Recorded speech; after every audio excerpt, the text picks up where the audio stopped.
ہمارے حضرت فرما رہے تھے ایک دفعہ بیان میں کہ لوگ رمضان میں یہ تو بتاتے ہیں کہ بخشش ہوگی، روزہ رکھا، تراویح رکھی، بخشش پکی بخشش ہے، تیسرا عشرہ جہنم سے خلاصی، 27ویں رات میں تو جنت.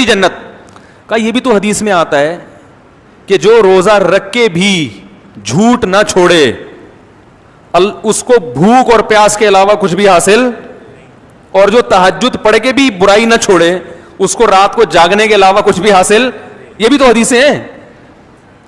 تو ایک طرف اللہ کی رحمت میں اتنا غلو کرایا جاتا ہے کہ لوگ گناہوں پہ جری ہونے لگتے ہیں، یار سب حلال ہے، سب کرتے رہو. انہوں نے جماعت کی بڑی اہمیت ہے اسلام میں، لیکن حضرات فقہا نے قرآن و سنت ہی کی روشنی میں کچھ آزار بیان کیے کہ بھئی یہ عذر ہے تو جماعت سے نماز چھوڑ سکتے. میں نے کہا یہ اتنا سخت بنا کے انہوں نے پیش کر دیا کہ اب جماعت سے نماز پڑھنا لوگوں کے لیے آسان نہیں بلکہ مشکل. لوگ کہیں گے یار یہ تو ہمارے بس میں ہے ہی نہیں. حالانکہ فقہا تو دین کو زیادہ سمجھتے ہیں نا. انہوں نے بتایا کہ بھئی یہ آزار ایسے ہیں، آپ کو شدید بھوک لگ رہی ہے، آپ کے سامنے کھانا آ گیا، اب آپ کو ڈر ہے میں نماز پڑھنے جاؤں گا تو کھانا ٹھنڈا ہو جائے گا، تو آپ جماعت سے نماز چھوڑ سکتے ہیں. جہاں شریعت نے گنجائشیں دی ہیں وہ گنجائش دینی چاہیے، بلا وجہ نہ چھوڑیں. اور ایسا ہی بھی نہ ہو کہ روزانہ اسی ٹائم پہ کھانا پکوانا شروع کر دیں. دو انتہائیں ہیں، تو اس میں اعتدال کا راستہ کیا ہے بھائی؟ اللہ کی ذات کے دونوں پہلو ہیں، عذاب بھی ہے اور رحمت بھی ہے، لیکن یہ بالکل برابر نہیں ہے. رحمت والا پہلو عذاب والے پہلو پر غالب ہے.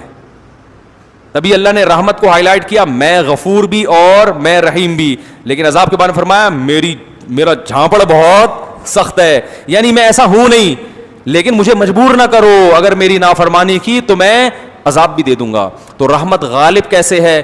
ایسے غالب ہے کہ نیکی کا ثواب بہرحال ملتا ہے اور وہ بہت کم ضائع ہوتی ہے، بہت اس میں ضائع ہونے کا آپشن کم ہے. جبکہ گناہ کا عذاب لازمی نہیں ملتا، اس میں توبہ کا دروازہ کھلا ہوا ہے. توبہ کر لو گے تو معاف ہو جائے گا، توبہ نہیں کرو گے تو پھر اللہ کا کوڑا بہت سخت ہے. فرمائے ان ربک لبالمرصاد، تمہارا رب گھات میں بیٹھا ہوا ہے نافرمانوں کو پکڑنے کے لیے. ایک ایک چیز نوٹ کر رہا ہے، ایک ایک چیز دیکھ رہا ہے. اللہ تعالی ہمیں اپنے عذاب سے بچائے. تو بھائی یہ جو گناہ ہیں ہمارے معاشرے میں، ان کو چھوڑ دینے میں ہی خیر ہے.